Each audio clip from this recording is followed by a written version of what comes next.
Buenas noches, esto es El Espejo, un programa, como solemos decir, que intenta mostrar algunas de las aristas de la realidad nacional y del mundo. En los últimos años, sobre todo en los últimos 50 años, ha habido una escalada en el mundo occidental que trató de dibujar, va tratando de menguar la importancia de la cristiandad. Recuerdo aquel discurso de John Fitzgerald Kennedy, su último discurso, donde hablaba de las sociedades secretas y decía que estas sociedades secretas impulsaban no la democracia, sino la dictadura, impulsaban no la libertad del hombre, sino la restricción de sus libertades, la esclavitud. Y bueno, en los últimos años, en los últimos 20 años se ha acelerado este proceso, utilizando muchas organizaciones internacionales que dependen de Naciones Unidas, como por ejemplo UNICEF, y bueno, por esa razón hemos invitado hoy a un experto en estos temas, que es Monseñor Juan Claudio Sanaúja. Buenas noches, Monseñor. Buenas noches, acá estamos, vamos a ver. Bueno, un placer compartir esta mesa con usted. Igualmente. Presentado este tema, me gustaría saber su opinión sobre esto. ¿Cómo ve usted cómo va transcurriendo esta ingeniería, esta nueva ingeniería social que trata de apartar al cristianismo del occidente? Bueno, ellos mismos, el término reingeniería social es un término sacado de documentos de la ONU. Ellos mismos hablan a principios de los 90, cuando comienza la serie de conferencias internacionales que ellos llaman grandes conferencias internacionales.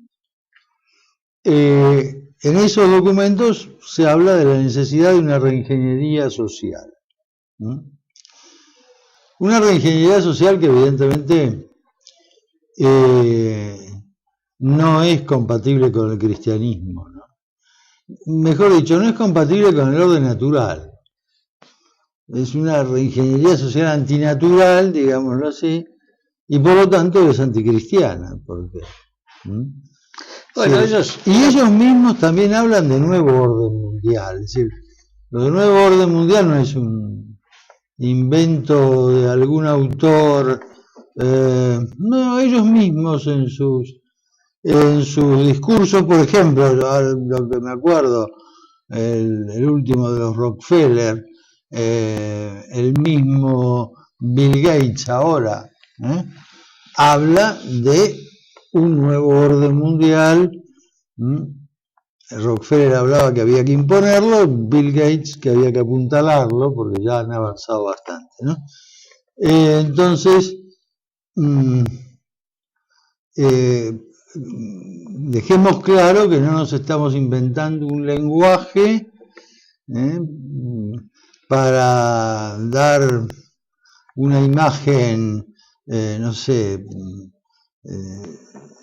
conspirativa de la historia, sino que el lenguaje está en los documentos internacionales, está en las palabras de los protagonistas, no nos inventamos nada, ¿no?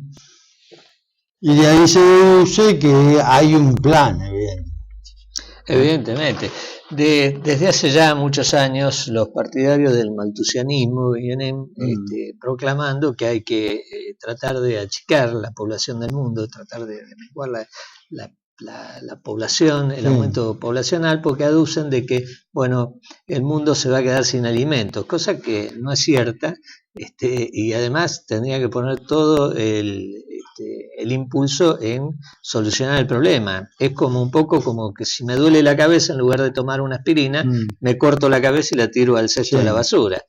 Con esto han difundido políticas abortistas que evidentemente van contra la libertad y contra el hombre, contra el orden natural. Contra la persona, sí. Todo esto tiene que ver con este nuevo orden mundial. Sí. En nuestro país hay muchos impulsores de esto, y de ninguna manera puede tomarse esto como una teoría conspirativa, es una realidad.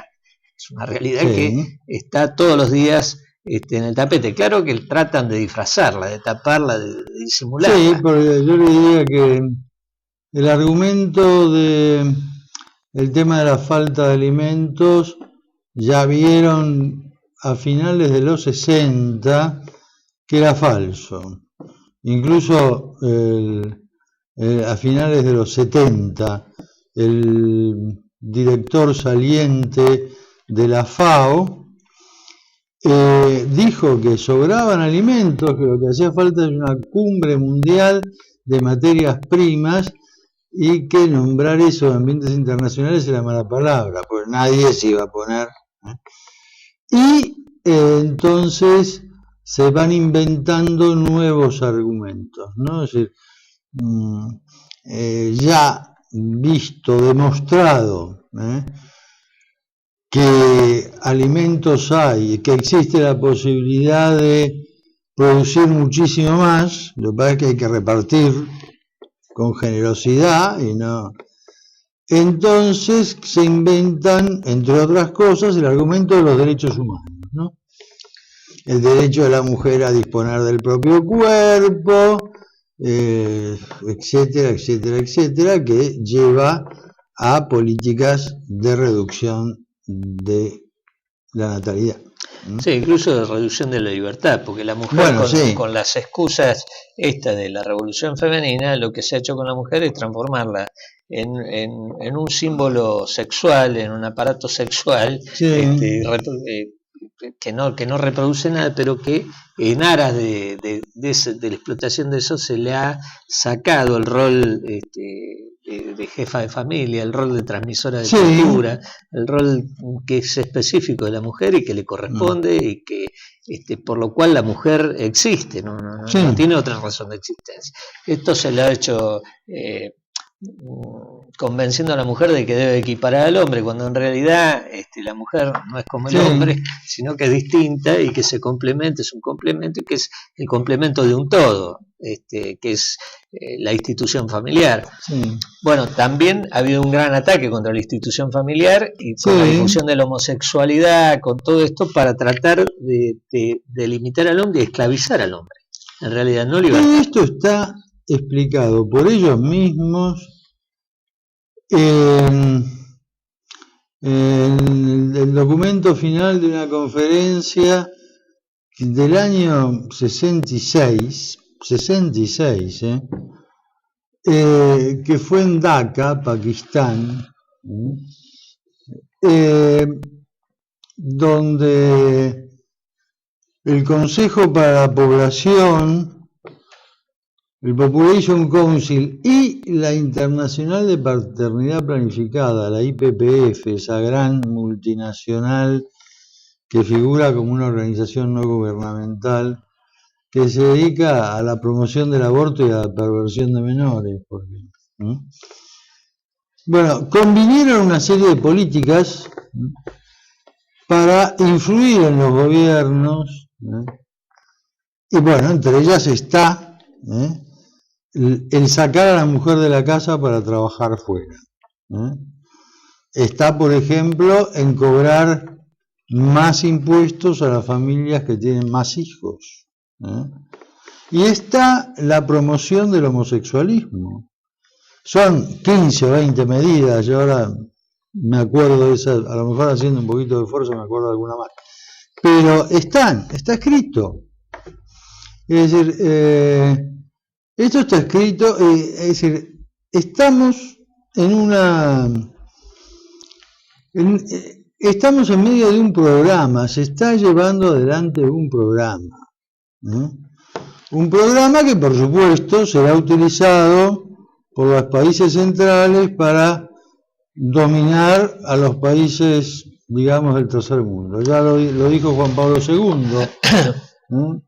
Es una guerra Un caso claro para el acaparamiento de los recursos naturales. Claro, un país claro en esto, muy claro, en su panorama es la Argentina. La Argentina es un país que tiene provincias donde hay una persona cada 1 o 2 kilómetros cuadrados. Es un país prácticamente despoblado. Nosotros somos apenas 40 y pico de millones de habitantes, cuando teníamos que ser por lo menos 100 como para tener poblado y ocupado nuestro país. Hay grandes extensiones de tierra que no hay habitantes y por lo tanto tampoco hay ni infraestructura ni explotación de esa tierra, que en muchos casos es una tierra muy apta para el cultivo o la ganadería. Quiere decir que nosotros podemos ampliar enormemente las posibilidades como productor de alimentos. Es paradójico ver que distintos organismos políticos y hay organizaciones que impulsan todo lo contrario, impulsan el aborto y el no tener hijos, crear familias sin hijos, la homosexualidad, cuando nosotros tendríamos que promover las familias numerosas y el Estado tendría que tener todo tipo de incentivo para que las familias sean numerosas. Y tengamos una expansión en cuanto a población para poder poblar nuestro país.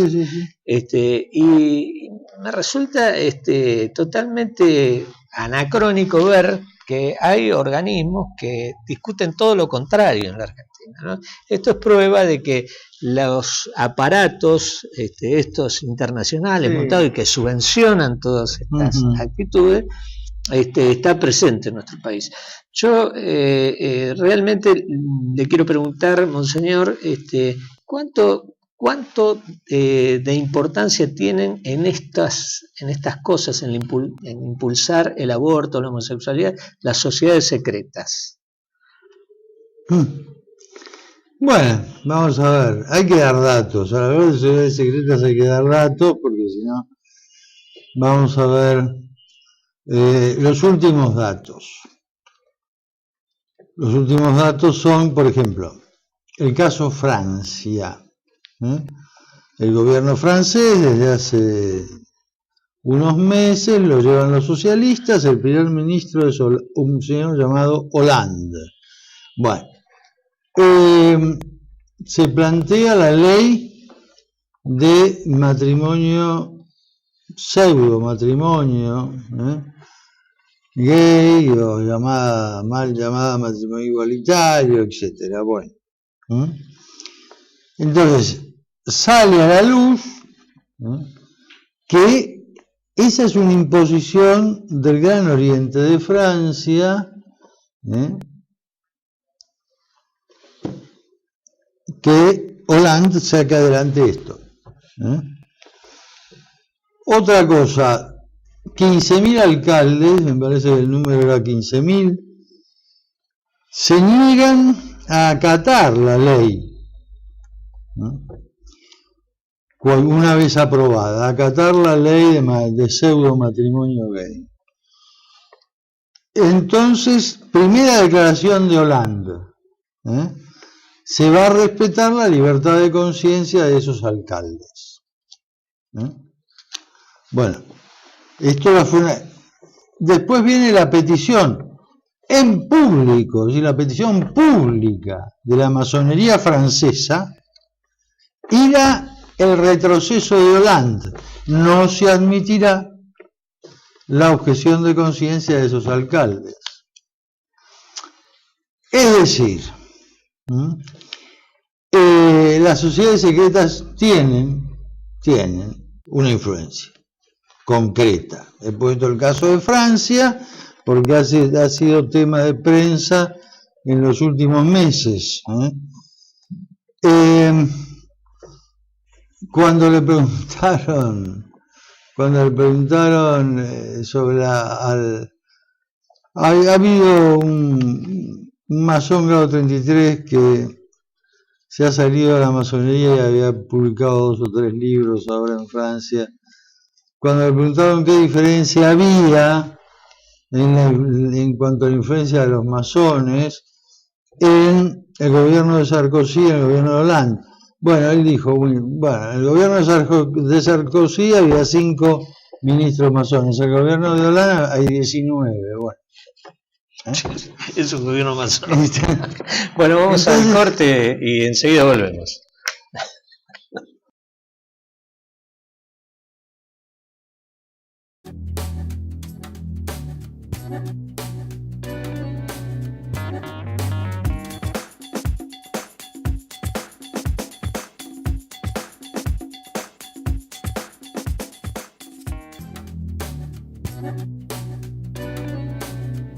Bueno, monseñor, además hay otras sociedades secretas, además de la masonería. Sí. Son parecidas, pero... Sí, son como grupos de políticos, de empresarios, que se reúnen para encontrar, para llegar a acuerdos, por eso se los llama la masonería de los consensos, la llama un amigo mío, para llegar a acuerdos sobre temas de política internacional que evidentemente afectan a los países, ¿no? Claro, el que más se nombra y que poco a poco, por la presión de la prensa, aparece más es el Club Bilderberger, fundado por el príncipe el príncipe consorte de Holanda, el que ya murió, Bernardo de Holanda. Pero después hay otras cosas que nos afectan mucho más cercanamente a nosotros, ¿no? Por ejemplo, el Club de Madrid. El Club de Madrid es un grupo de políticos, en su mayoría españoles y latinoamericanos, que se reúnen una vez al año y deciden sobre políticas concretas o acciones políticas concretas que afectan directamente a nuestros países, ¿no? Y no son solamente económicas, ¿no? Sí, son además de política poblacional Sí. y de distintas cosas que nos afectan directamente, porque los estados, ha desaparecido un poco la figura del Estado-Nación. La figura del Estado-Nación lamentablemente ha desaparecido, lamentablemente no, bueno, eso es opinable, pero para mí lamentablemente ha desaparecido, y ha desaparecido la soberanía jurídica de los estados. Exactamente. Bueno, resulta que el día miércoles, martes, mejor dicho, el martes a la noche, esta semana, Dilma Rousseff se quejaba y hablaba de la soberanía de los estados y el derecho internacional, que ha sido prácticamente abolido. Abolido de hecho, no de derecho, pero sí de hecho ha quedado abolido. Y nuestras naciones son presas de estos grupos que deciden por nosotros y que después le imponen a los gobiernos de turno las políticas poblacionales o las políticas entre los estados a seguir, con obligaciones que los estados no asumen por sí, sino que son impuestas. Hay uno muy famoso que es el Club de los Ancianos, The Elders, que tiene sede en Londres. Durante un tiempo lo presidió Mandela, pero Mandela parecía como el mascarón de proa del The Elders, ¿no? Ahora lo preside, y ese es más peligroso, el arzobispo anglicano Desmond Tutu. Claro, si uno se va encontrando premios Nobel de la Paz por todos lados. Obama es premio Nobel de la Paz. A The Elders, por ejemplo, pertenece Jimmy Carter. Jimmy Carter que no ha tenido ningún reparo en decir, bueno, las religiones tradicionales tienen que cambiar para dar cabida a los derechos a los derechos de la mujer, entendidos como aborto y anticoncepción, y para dar cabida al derecho a la opción sexual, es decir, a la homosexualidad. Directamente. ¿Quién es la secretaria ejecutiva de The Elders, de este grupo? Pues una señora que fue, y gracias a Benedicto XVI dejó de serlo, fue secretaria general de Cáritas Internacional durante 5 años. Qué disparate. Es decir, que la infiltración, no solo en la Iglesia Católica, sino en las iglesias protestantes, anglicanismo, luteranismo, presbiterianismo, es decir, las grandes ramas de la confesión protestante, la infiltración es clara. Y a nosotros nos tiene que preocupar la infiltración dentro de la Iglesia Católica. Es decir, que esta señora, después de un periodo largo, de un proceso contencioso, cese como secretaria general de Cáritas Internacional, cuya oficina está en el Estado Vaticano, dentro de uno de los palacios vaticanos, el Palacio San Calixto, y a los 6 meses la nombran CEO, no, bueno, la secretaria ejecutiva de nada menos que de este conglomerado. Son 12, porque además son muy simbólicos en sus números estos tipos.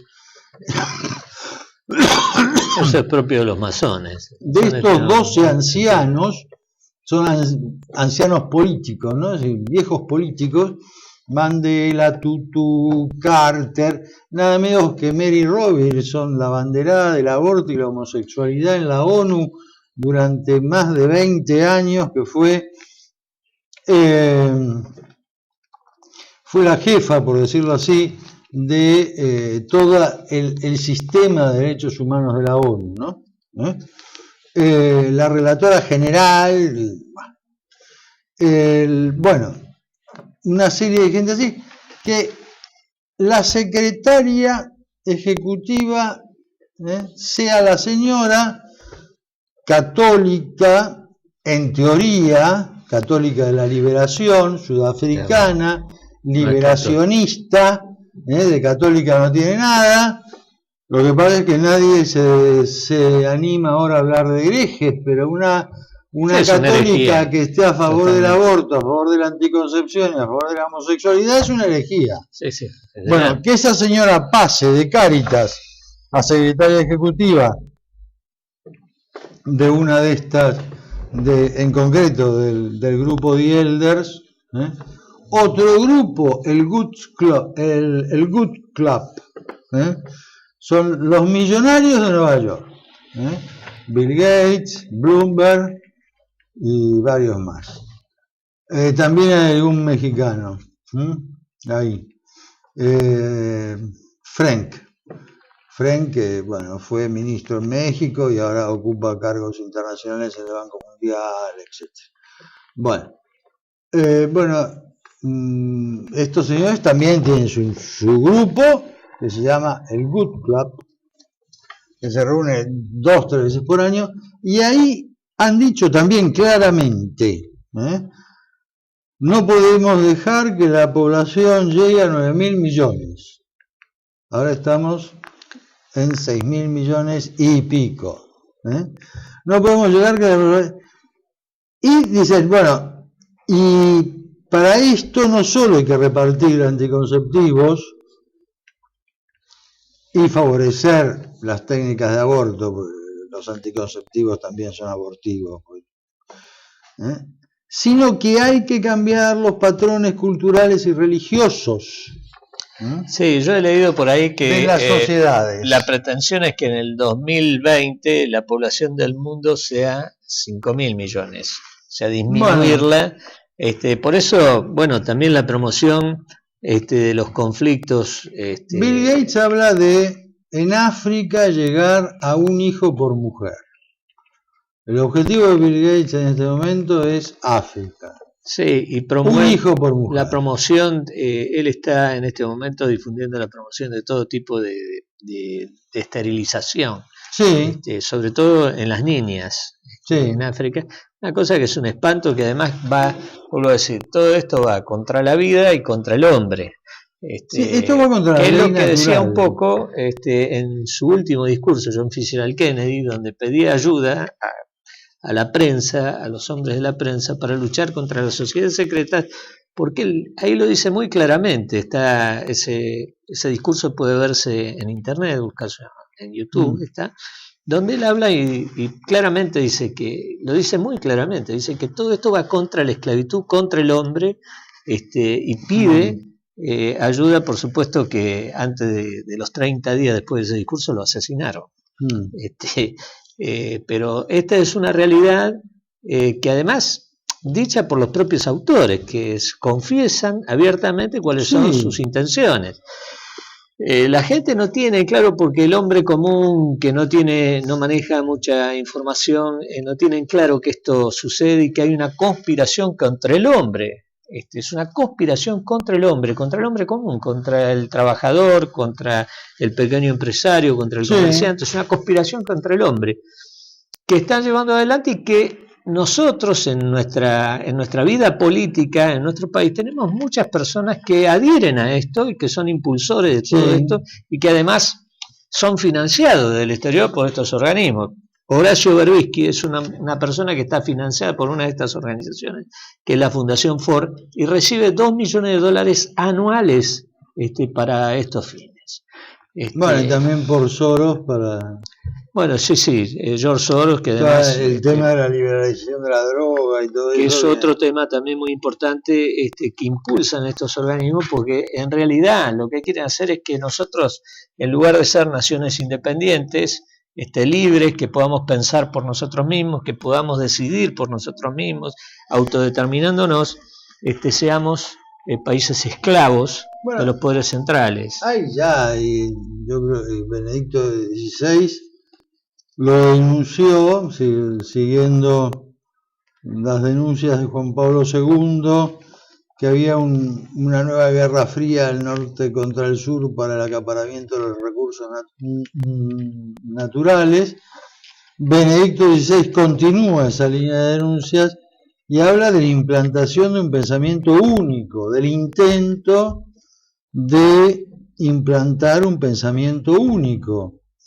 En sus dos últimos discursos a los diplomáticos acreditados en la Santa Sede, habla de eso en concreto, hablando que eso es el origen de la persecución a los cristianos en Occidente, porque distinguen los discursos, en esos dos discursos, la persecución a los cristianos en Oriente, en general por parte de los musulmanes, cosa que le valió además una amenaza de Egipto de romper relaciones con la Santa Sede, etcétera, etcétera.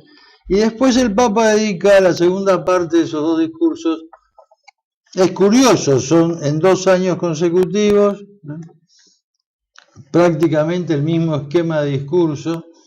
El Papa dedica a hablar de la implantación de un pensamiento único, que estaría caracterizado por la violación de lo que él llama los 3 principios innegociables en cuestiones de vida pública, ¿no? En la vida pública, en las cuestiones políticas. Y esos principios no negociables son el respeto a la vida humana desde la concepción a la muerte natural, el matrimonio entendido como la unión de un hombre con una mujer, y el derecho de los padres a la educación de los hijos.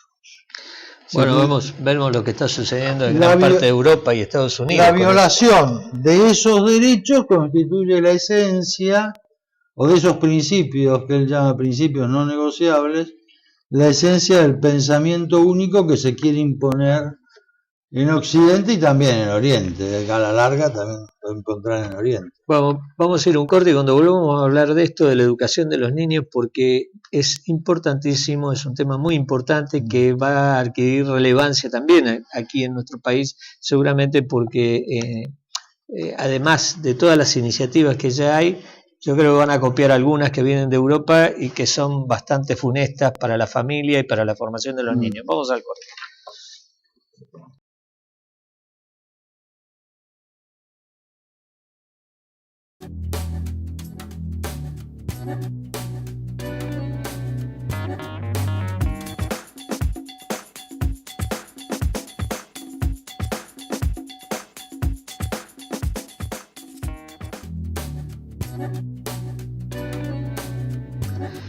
Monseñor, estábamos hablando recién comenzamos a hablar de este impulso que hay de la educación sexual en los niños de ya a comienzo de los 4 años, donde se les impulsa a tener actividad sexual, cosa que me parece un verdadero disparate, pero que, bueno, viene ofreciendo alguna resistencia de los católicos en España, en Alemania, y en Estados Unidos ha llegado a quitársele la patria potestad a algunos padres por negarse a que los chicos reciban este tipo de educación.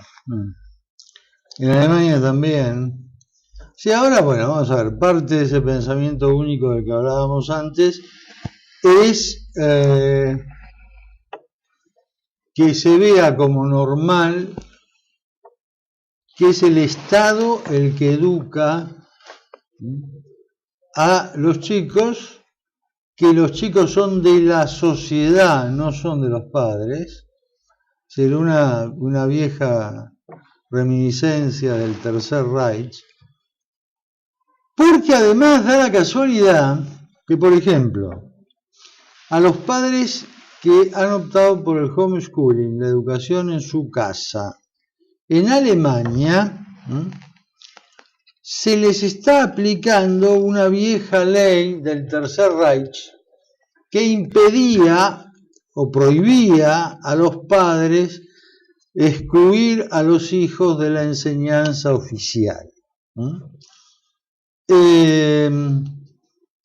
Así que bueno, esa ley nunca fue derogada y se la están aplicando a que sobre todo son cristianos, muchos de ellos bautistas, que no quieren que sus hijos vayan a los colegios públicos, porque en los colegios públicos se da una educación sexual antinatural. En concreto, es obligatorio, por ejemplo, desde los 5 o 6 años, representan una obra de teatro, o será una obrita de teatro entre chicos, donde se cambian los roles, los varones aparecen de mujeres y las mujeres aparecen de varones. Para acostumbrarlos a que el tema de la orientación sexual, o por lo menos de la homosexualidad, es un tema indiferente, es decir, que no existe la naturaleza humana, varón y mujer, que uno puede hacer lo que se le antoje en cada momento. Bueno, si lo que dijo acá una diputada al votar la ley esta de identidad de género, que la tenemos como somos país ejemplo para las Naciones Unidas, en derechos de los homosexuales, de los trans, de los y estas cosas raras.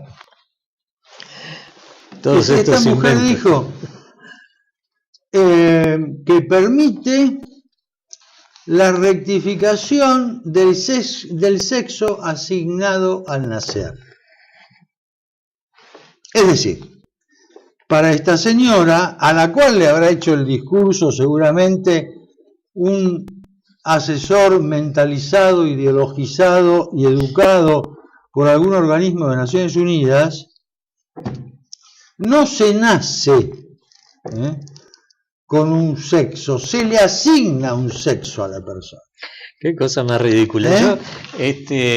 Mire, todo esto tiene una gran importancia y en nuestro país está en plena difusión. Estamos viendo.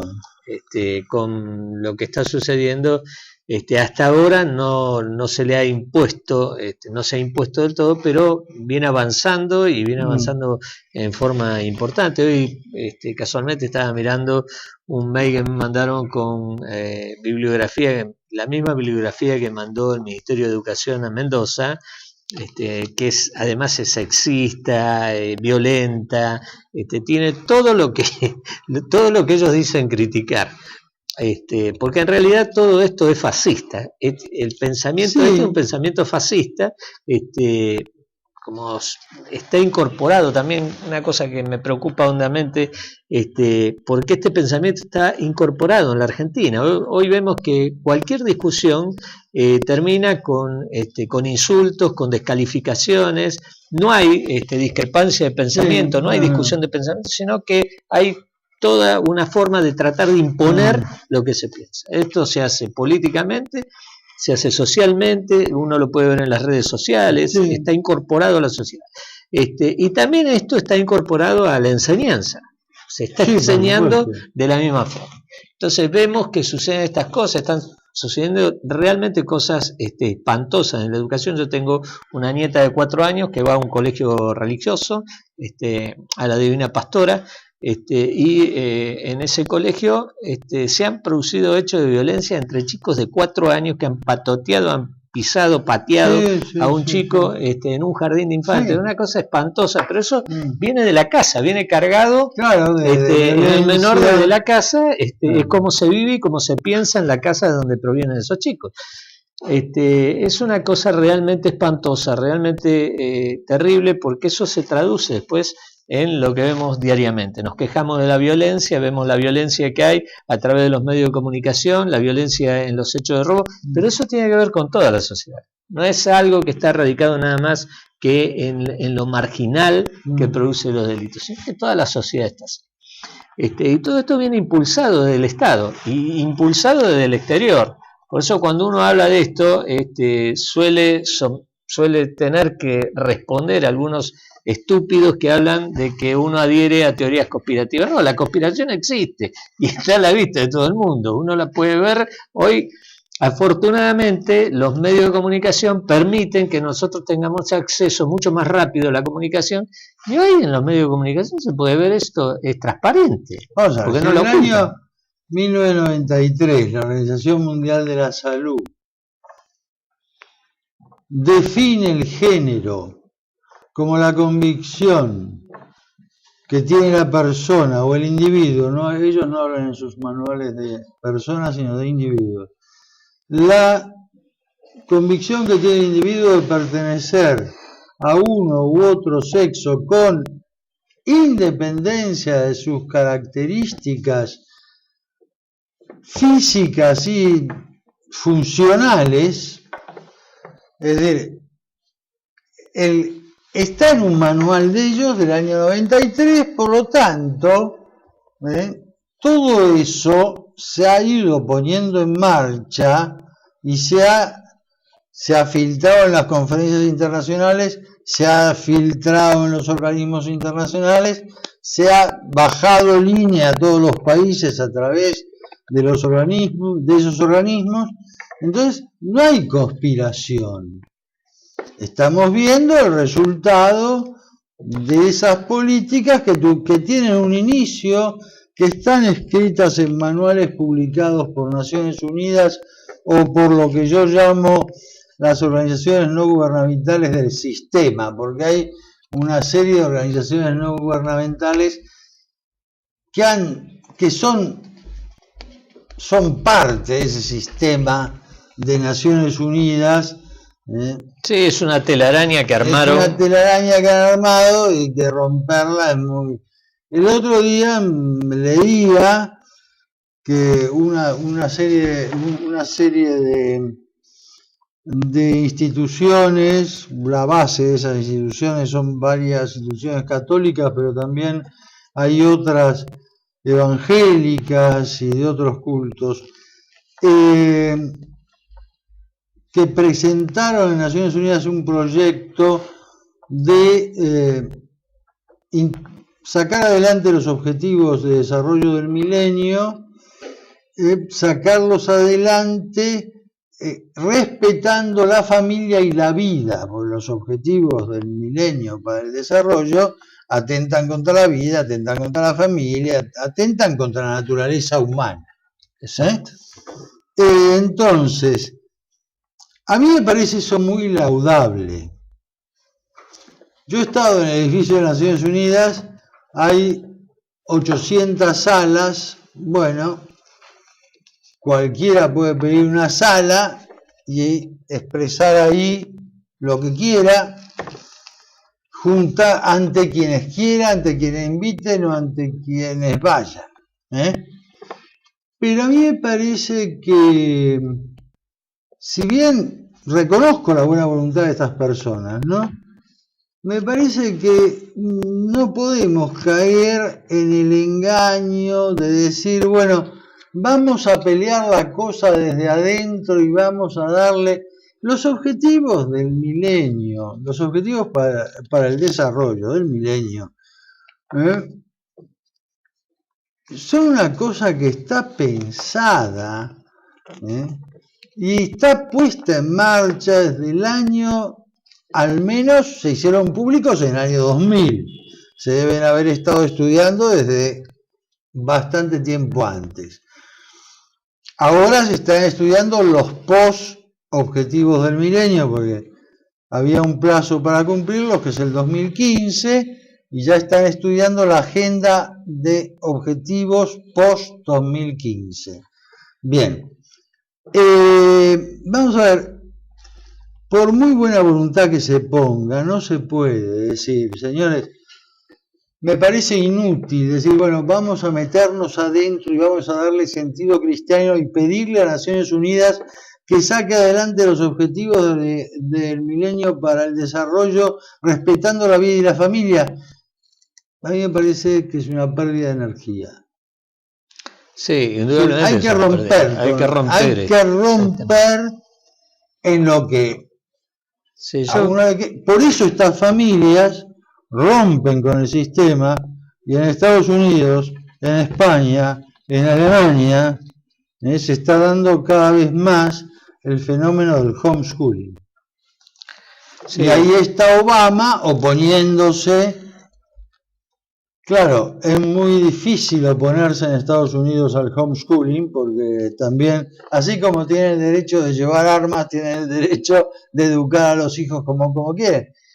Y tampoco se le puede achacar que los hijos salen mal educados o mal instruidos, porque hay multitud de programas ya por internet que transmiten los conocimientos básicos que tiene que tener un chico, desideologizados y sin este contenido sexopático que le da el nuevo orden mundial al contenido de la educación. Es indudable todo esto. Yo me niego a hablar de género cuando se hablan, porque género solamente no es aplicable al ser humano. El ser humano no tiene sexo, no tiene género.